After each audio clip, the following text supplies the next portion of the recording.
Good afternoon. I'm Pearson Bowen with the CBC News at noon. Several people, including a mother and her 2 children, are now homeless after fire destroyed part of a 27-room apartment complex at Haynesville, St. James this morning. Quick action by the Barbados Fire Service, which responded to the call at 17 minutes to 8 with 2 water tenders and 12 fire officers, prevented the entire Mills apartment complex from being destroyed. The fire mainly affected an upstairs apartment and a downstairs office. A shortage of water proved to be a challenge for fire officials. Fire Chief Wilfred Marshall says 2 of his officers were slightly injured from falling debris as they battled that blaze. 1 to the neck and 1 to the wrist, very slight burns. The fire is not extinguished. Rashida Hollingsworth, the occupant of the upstairs apartment, says her neighbor woke her. She was unable to save the contents.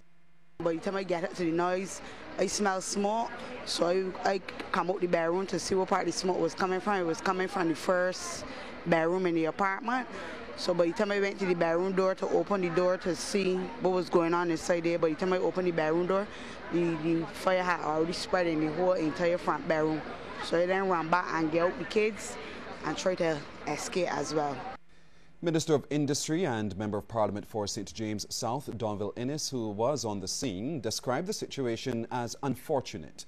He says assistance is forthcoming for the affected families. We've already been able to identify an alternative accommodation, temporary as it may be, in the environs of the area, in the environs of this fire, so that the family will not have to move too far.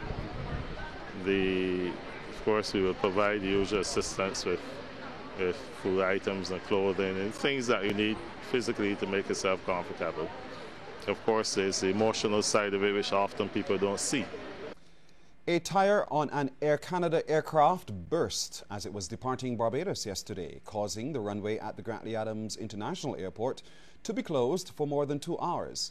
The incident occurred just before 3 p.m. as the aircraft was attempting to take off. The resulting runway closure caused a Virgin Atlantic flight to be diverted to St. Lucia and many other airlines likely had to be delayed. Corporate communications specialist at the airport, Keith Goddard, tells CBC News that at no time was any of the passengers in danger. He says they disembarked the aircraft and were taken by apron buses to the terminal. The tire was changed and the Air Canada aircraft towed back to the gate. This allowed for the runway to be reopened just before 5 and normal service to resume. Director of Medical Services at the QEH, Anthony Harris, has asserted that the Queen Elizabeth Hospital has served the people of Barbados well over its 50 years of existence. He went on to say that the journey has not been without its challenges. Mr. Harris made the comments at a public lecture last evening on cancer below the belt at the Grand Salle. The Queen Hospital have grown over the years and has served the public of Barbados, in my opinion, with distinction, although at times it has taken a few knocks. But it is our hospital, and it has served this country well, and it continues to do so. And President of the Barbados Cancer Society, Dr. Dorothy Cook Johnson, says prostate and cervical cancers are problematic for Barbados, and she's urging Barbadians to lead healthy lifestyles to combat these illnesses. Prostate cancer causes the highest number of cancer deaths in Barbados, about 100 annually. And cervix cancer, which has always been a burden on Barbadian women, causes up to 18 deaths annually, but it now has huge prospects for eradication by both detective cytology, that is the pap smear, and by massive reduction through systematic education and vaccination.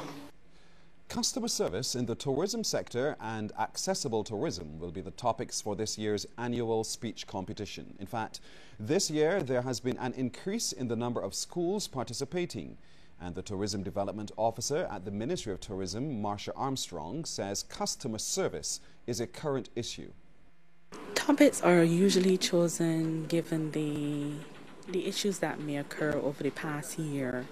Of course, Accessible Tourism is a program which the ministry started a year and a half ago, and customer service is important, and it also came up for discussion given that the industry and worldwide there's a recession, and one of the key factors as it relates to pushing the industry forward is providing that consistent customer service.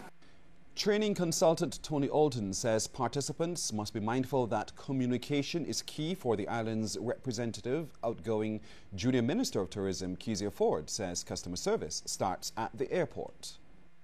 Understanding that these are the frontline people, because how you were treated at the airport and that experience of traveling makes a long-lasting impression on one's mind, because many times we think, oh, it's when the person gets to the hotel and from there you could paint a picture or whatever it is you want of your island, but many times it begins.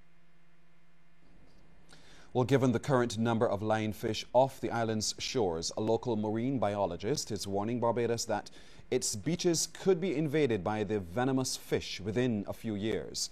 Andre Miller of Barbados Blue Water Sports tells CBC News that countries such as Mexico and the Bahamas are currently grappling with controlling the lionfish near its shores. He says some hotels in those countries have even resorted to having people go out to sea to remove the fish from near the shores. And following news of recent alleged encounters with the lionfish and reports of people being stuck by that fish, Miller says the best treatment is warm water. The hottest water you can use, if it say was on your finger, you want to put your hand in the water for about 30 minutes. It's a protein-based toxin, so basically hot water denatures the protein. So you put, you know, if you're on a boat, some people use the exhaust of the boat and just because it's warmer and they put their hand there, whatever. A lot of people have got some smaller sticks already, and within the day they've been okay, but we want to avoid being stuck. But if you are stuck, the first treatment is hot water.